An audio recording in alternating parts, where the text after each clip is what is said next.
Hey there, just wanted to walk you through the operation of this 200A with the new Vintage Vibe amplifier installed. So the volume knob operates the way it used to, where all the way to the left and it's power off, and then you click it on clockwise, and then you can turn the volume up. It takes a couple seconds for it to engage.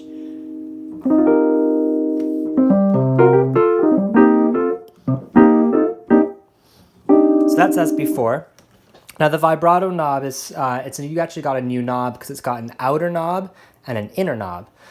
So the outer knob is basically what it used to be. So all the way to the left, it's off. This controls the intensity, right? And then if you move it clockwise, you can engage the vibrato.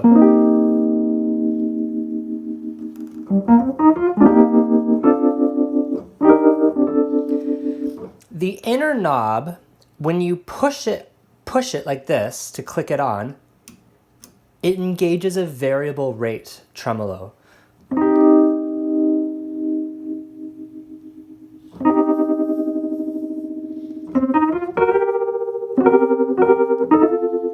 So the outer knob still controls the intensity,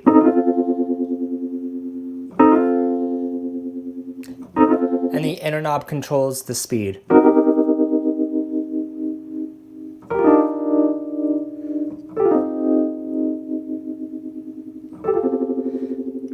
And if I push the inner knob again, it will disengage the variable rate and return to the factory tremolo speed from the original 200A.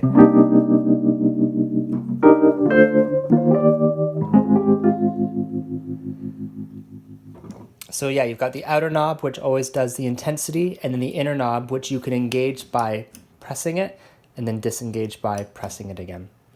So that's how that works. Now, these speakers, just like the way it was before, if you wanted to disengage the speakers, what you can do is put in a dummy plug like this, like a headphone adapter, some kind of dummy plug. It has to be a dummy plug and not an actual cable. And you plug this into the headphone jack.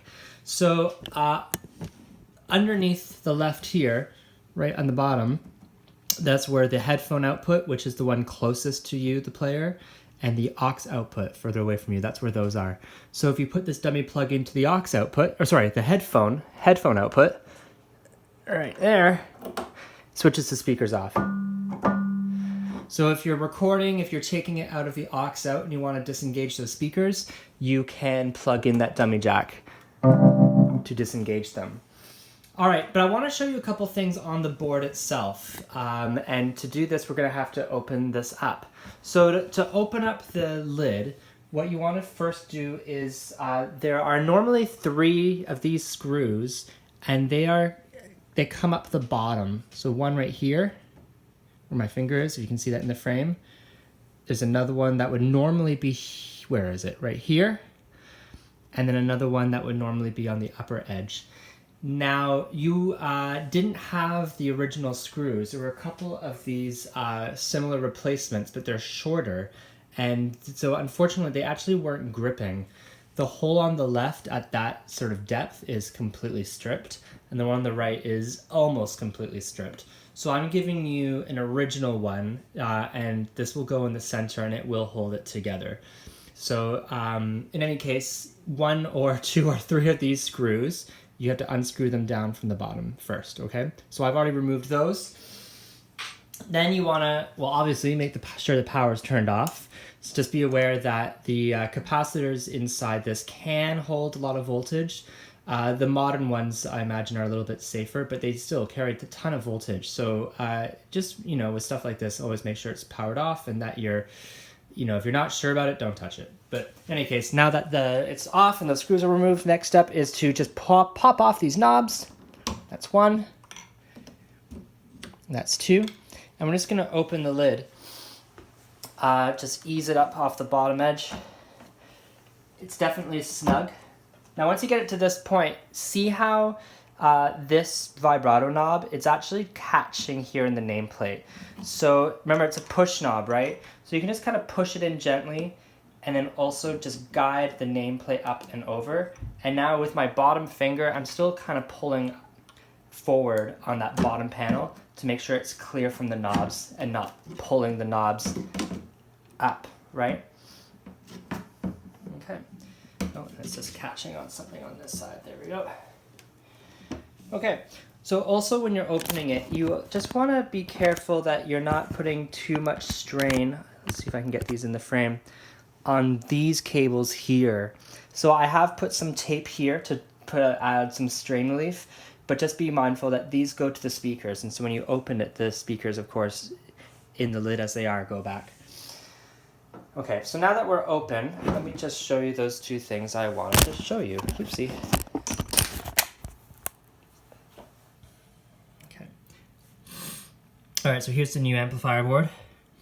So here, underneath this green set of wire jacks, right here, there's a switch that says speaker cut. So if you want to permanently disengage the speakers, now doing this will also permanently disengage the headphone output. So if you want to disengage that output stage, you would flip the switch to off. Why would you do that? Well, you would do that if you had it permanently going out through the aux out. So let's say in your studio you have it always going to a preamp or another amplifier and you never want to use the built-in speakers or the headphones, you would switch that to off. But I'm going to keep it switched to on. This trim pot, which you can adjust using a mini screwdriver, this controls the master output level of the amplifier going to those speakers. This trim pot over here, that just controls the level coming out of the aux out. So if you're taking from the aux out and it's too hot, you can trim it back with this potentiometer here. So those are the three adjustable things on the preamp board that are just good to know about. And then if down the road you ever do want to install an effects loop, there is actually a way to do that here using this jack. What you would do is you would take this resistor out and break continuity here, and then add the effects loop into these terminals. But that's just a nice to know kind of thing. So that's that. So yeah, so the amplifier board is new, and it has the preamp section built into this board. There's no longer a separate circuit board here. This is instead just going straight to the pickup rails. Okay. The tremolo pot also has its own new PCB, and then the headphone and aux outs are coming out of a new PCB as well. So I think that's pretty much everything to show you about this. So enjoy, it's a lovely instrument. Oh, let me just take you through closing it, of course. So here, let me put it back on my little stand. So when you're closing it up, you just want to be careful. Well, first of all, yeah, check that the lid is hinged properly. And then, yeah, closing it, just watch out for these cables, the speaker cables that come out, and just make sure they're not snagging anywhere. But I think now with this tape that I've put on, it seems to be pretty good. So yeah, so we're putting that over and on, and then just like before, we want to make sure that the nameplate isn't getting caught on the potentiometer. We're going to see it's just cut. I'm just going to pull it toward me a little bit. There we go. All right, and then you're gonna need quite a bit of force. It's very snug, just getting the lid snapped all the way down on all sides. Yeah, I find on this particular piano, it closes on the left side much more easily. So starting on the left, and then kind of easing it over on the right side. And there we go, now it's closed. We'll put those knobs back in. The volume knob can only fit in one way. And I've always found the volume knob on all of these Wurlitzers strange, where the dot here, this represents it being off.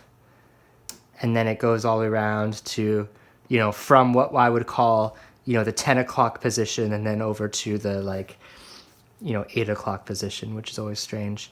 But the vibrato knob is a little bit different. So what I would do is put on the outer knob first, right?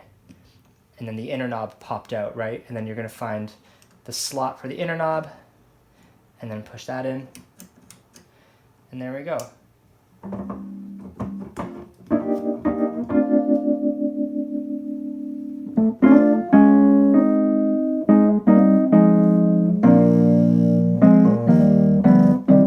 Great. And then of course the last step for putting this thing back together is just getting this screw back in. And again, the one that's doing most of the actual work here, this is the one that's going to be coming up through the bottom right underneath, seems to be middle E, we'll call it, okay?